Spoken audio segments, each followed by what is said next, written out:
Welcome to Great Talk and Entertainment. I'm your host, KJ, and this is the YouTube channel where I review movies and TV shows from my favorite superheroes, including Marvel Comics, DC Comics, and much more. Please subscribe to my YouTube channel, Great Talk and Entertainment official channel. Now let's go, baby. Welcome back, everyone, to the YouTube channel, and I'm KJ, the host of Great Talk and Entertainment, and today is my spoiler review for Episode 5 for Season 2 of Star Wars AndorS2, which is now all available on the Disney+. So if you have not seen this, pause this, and if you could hit the thumbs up button on here, that would totally help my YouTube channel grow, and I would truly appreciate it. And after you come back and watch, either you need to watch Season 1, Season 2, or just this particular episode, come back and let me know in the comments below what do you think about Andor Season 2 and this particular episode in the comments below. So again, y'all, this is a spoiler review. Y'all been warned. Now, let's get into it. This episode starts off with Luthen seeing any updates, but nothing new, as you know, Luthen's getting very anxious. He's getting very worried that this is not going to work out and they're all in big trouble. And Cassian's on the next mission as he meets someone to receive some type of item in a bag, and Luthen needs it.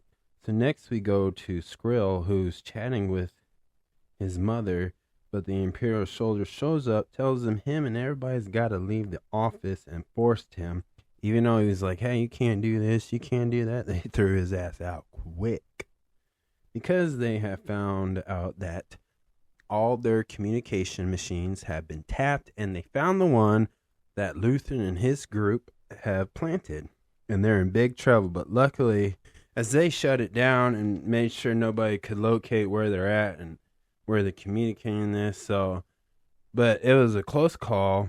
And this shows that Skrill was right, and he knew that something was going on, and he believes it's the Gorman, but he doesn't realize it's a different group that could be working with the Gorman, as we know Cassian's going to meet the main leader, the father, the papa, and it's a very interesting conversation when they do meet. But before that, Gorman meets up with Skrill, and they both believe that ISB is running a shadow government underneath the Empire, and they believe that letting the Empire this is going on will make things better, but it's really not. And that's information that Skrill is willing to give, because he's going to give them fake ones as they're begging for that classified information. Luthen visits Binks, letting her know that he just wants her to be healthy. And, Luthen's getting a little desperate. He feels like he's running out of time. So he's doing things behind Cassian's backs, which is going to be pretty bad once he finds out about this, because I believe she's going to tell him. And, it just shows how much, the pressure of doing this and how dangerous this is to go up against the Empire. So, the emotion in this whole episode was nuts. I actually like this one the most. And, because look at Binks. Binks can't lose sleep. The Empire, they're becoming more paranoid because of all these spies, and all these group of spies of rebellious people are getting paranoid too, because now the Empire knows that there's some shady stuff going on, and they're going to sniff them out. They're going to find them, and they're going to get visitors, as we find out that they're going to have a little party at the museum/expo where all their fine materials at, knowing that there's some hidden microphones. And so now Luthen is very upset, very stressful, and they got to find a way to get rid of those things before they take all the items out of this museum type thing.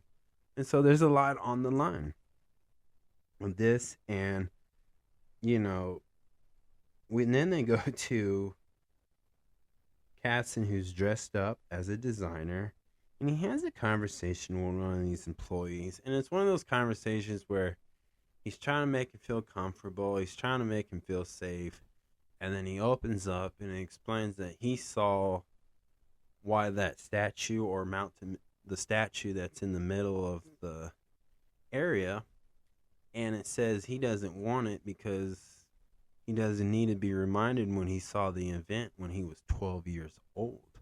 So this was an important thing. And this shows Casson has to really be the leader, the hero of this.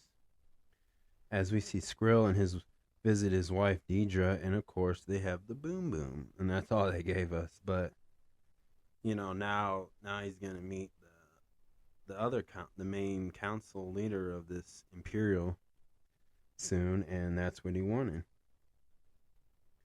And then Casson meets with the daughter of who's the her dad is the leader of this Gorman group, and he warns her that they need to be very careful and wants to meet her father. Casson meets and they need to pretty much steal a weapon, but Casson says that stealing's not the difficult part.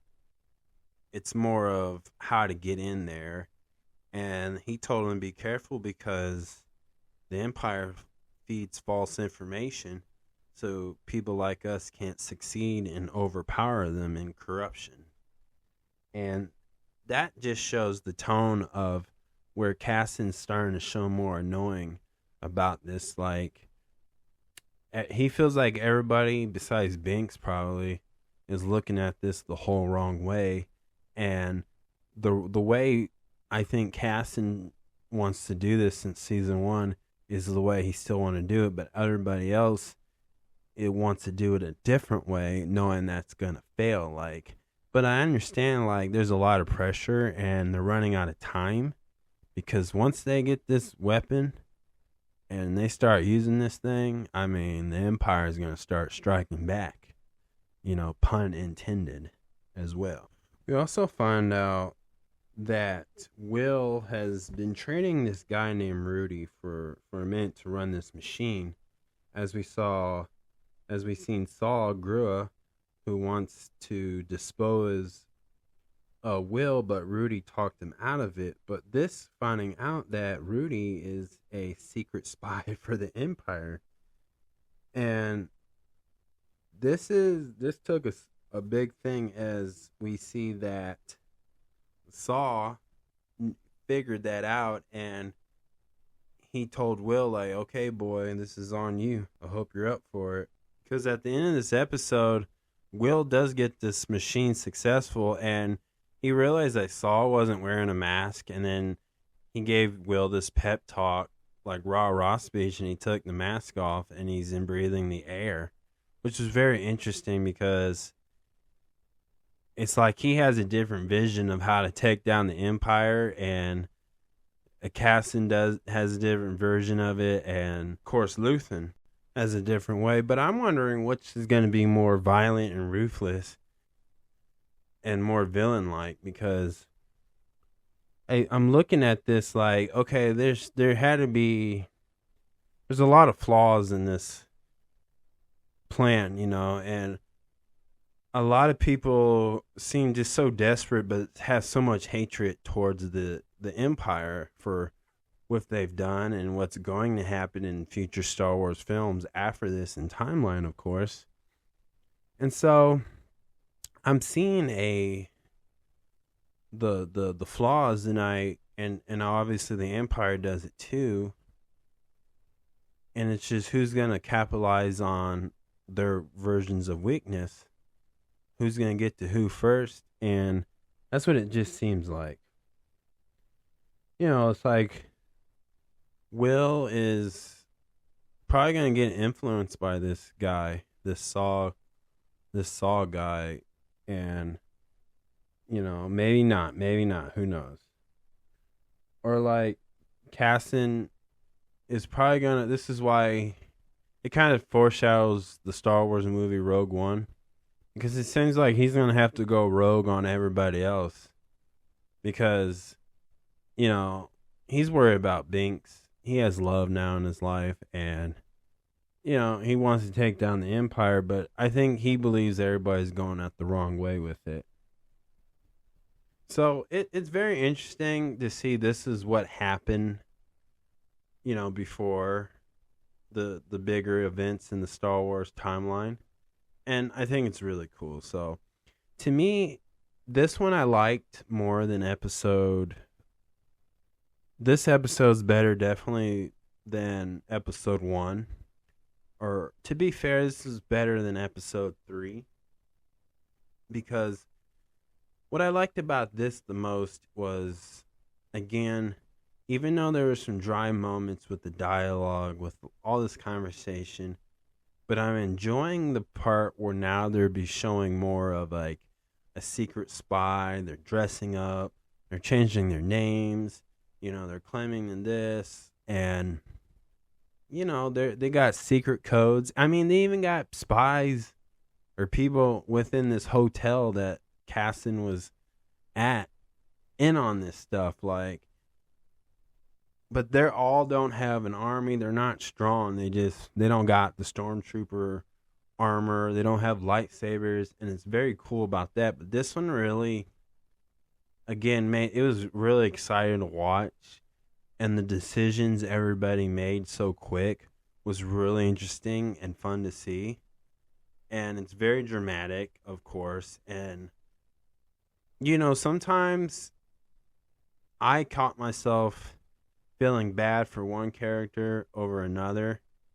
Or sometimes I'd be like, man, I feel like this guy or this woman is gonna turn on the Empire. But I also feel the same way with some of this group that Casson's in, the group that Casson's from, and then this Gorman group. Like, are they gonna turn on them and be loyal to the Empire? You don't know. Like, it's a spy versus spy, political versus the people.